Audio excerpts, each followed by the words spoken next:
দাঁড়ান, পোজটা নিয়ে নিই, ভালো করে দাঁড়াই, ঠিক আছে? হ্যাঁ, বাড়ির ছোট রাজা আবদার করবে, তার যতক্ষণ না মেটানো হয় ততক্ষণ যেন শান্তি নাই।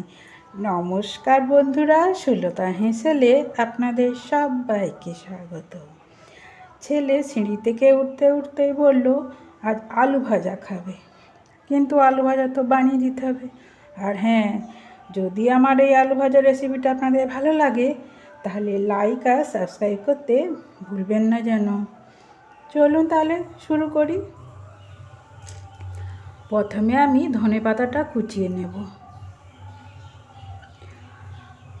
একটু ছোট ছোট করে কুচিয়ে নেব। আর ওইদিকে আমি প্রেসারে 4টে আলুকে সেদ্ধ করতে বসিয়ে দিয়েছি। 4খানা বা 5খানা সিটি দিয়ে কিছুক্ষণ রেখে দিলেই আলুগুলো সেদ্ধ হয়ে যাবে। কিন্তু আলুগুলো আমি খোসা ছাড়িয়ে দিয়েছি যাতে তাড়াতাড়ি হয়ে যায়, আর তার সাথে নুনও দিয়ে দিয়েছি। আর একটা আলুকে 4 ভাগ করে কেটে নিয়েছি। গোটা আলু দিলে ভেতরটা সেদ্ধ হবে না, তাই 4 ভাগ করে দিয়ে দিলে খুব তাড়াতাড়ি আলু সেদ্ধ হয়ে যায়। আর নুন দিয়ে দিয়েছি, তাতে চপসা লাগবে না, ওদিকে প্রেসার কুকারটাও আর কালো হবে না। এখানে 2টা কাঁচা লঙ্কাও তার সাথে আমি ঝট করে কুচিয়ে নিলাম। এরকম চটজলদি বাড়িতে অতিথি এলেও চায়ের সঙ্গে এরকম আলু ভাজা বানিয়ে দেওয়া যায়। তো আপনারা দেখতে থাকুন আমি কিভাবে বানাই, আর যদি ভালো লাগে অবশ্যই একটা লাইক দিয়ে দেবেন। এখানে দেখুন আমি আলুগুলো সেদ্ধ করে নিচ্ছি সুন্দরভাবে, এরপর আমি খোসাগুলো ছাড়িয়ে নিচ্ছি।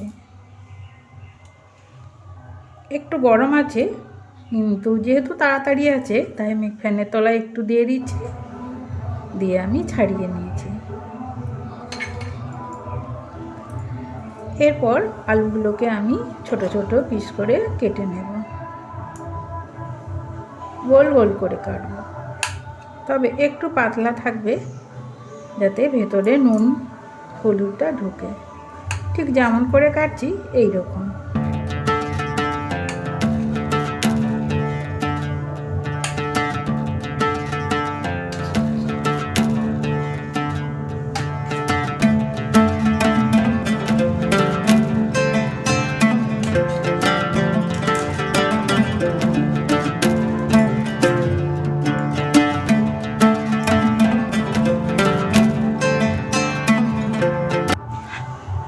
আলুগুলো সব কেটে নিয়েছি, এরপর একটা মশলা রেডি করে নেব। তার জন্য নুন নিয়ে নিচ্ছি, আলু স্বাদ মতো, আর ঝাল লঙ্কার গুঁড়ো নিয়ে নিচ্ছি।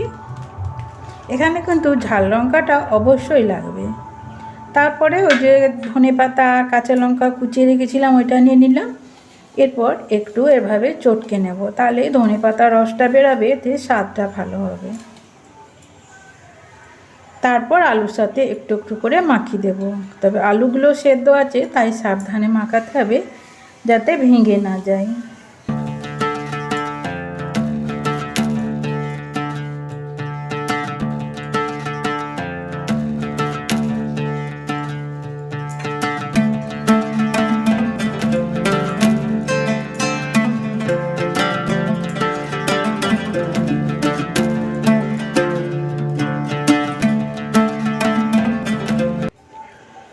আমার একটু নুনের পরিমাণটা কম লাগছিল, তাই আমি আবার একটু নুন দিয়ে দিচ্ছি,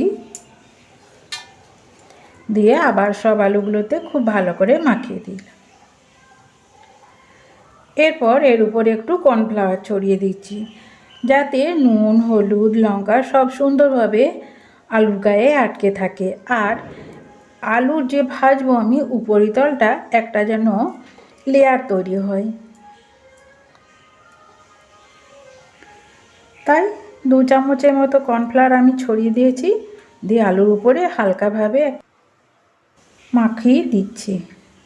তারপর কড়াইতে আমি তেল দিয়েছি, তারপর এখানে আমি জিরে দিচ্ছি ফোড়নে, মানে তেলটা কিন্তু আলুর সাথে জিরেটা কিন্তু দারুণ যায়। তারপর কাঁচা লঙ্কা দিলাম, এই ফ্লেভারটা খুব সুন্দর লাগে আলুর সাথে। শুকনো লঙ্কা না দিয়ে কাঁচা লঙ্কা, আর দিচ্ছি হিং। এই জিরে কাঁচা লঙ্কা আর হিং মিলিয়ে একটা সুন্দর গন্ধ হবে তেলের সাথে। দেখুন একদম লাল করে আমি ভেজে নিয়েছি, তারপর মশলা মাখিয়ে রাখা আলুগুলো আমি দিয়ে দিচ্ছি। দিয়ে ধীরে ধীরে এটাকে আমি ভেজে নেবো। গ্যাসের আঁচটা কমিয়ে রাখবো, তাহলে কী হবে, আলুর ভিতরে মশলাগুলো সুন্দরভাবে ঢুকে যাবে।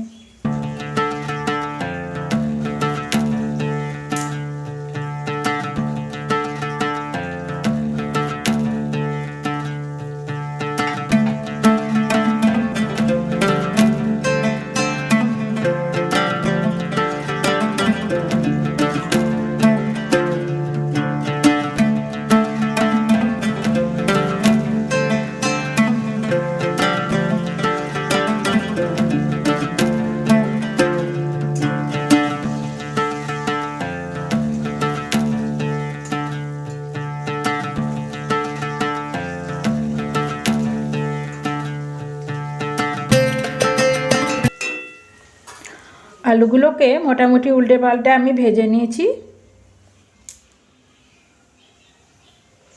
এরপর প্লেটে আমি সার্ভ করে দেখাচ্ছি। দেখুন, এখনও কিন্তু শেষ হয়নি। আলু ভাজার উপরে আরও আমি অনেক কিছু করব, আপনারা দেখতে থাকুন, এক্ষুনি চলে যাবেন না। প্লেটটা সাজানো হয়ে গেছে।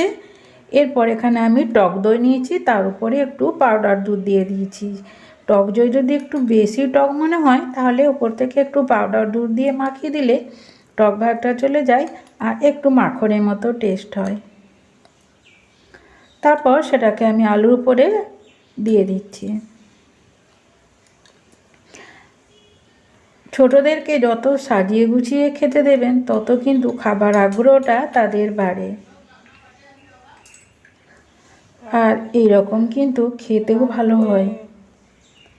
এরপর ওপর থেকে ভুজিয়া থাকলে ভুজিয়া দিয়ে দিতে পারেন। আমি ওপর থেকে ভুজিয়া না থাকার জন্য আমি একটু চানাচুর ছড়িয়ে দিচ্ছি। বিকালবেলা চায়ের সাথে এই রকম আলু ভাজা কারা কারা খেতে পছন্দ করবেন আমাকে কমেন্টে জানাবেন। আর কিছু পাঁপড় ছিল, সেটাকেও আমি গুঁড়ো করে ওপর থেকে দিয়ে দিলাম। দেখুন কত সুন্দর হয়েছে। এটা কিন্তু খেতে দারুণ হয় আর খুবই লোভনীয়। মোটামুটি চায়ের সাথে প্লেটটা একজনই সাফা করে দিয়েছিল। আমি তো তার আগে একটু টেস্ট করে দেখে নিই।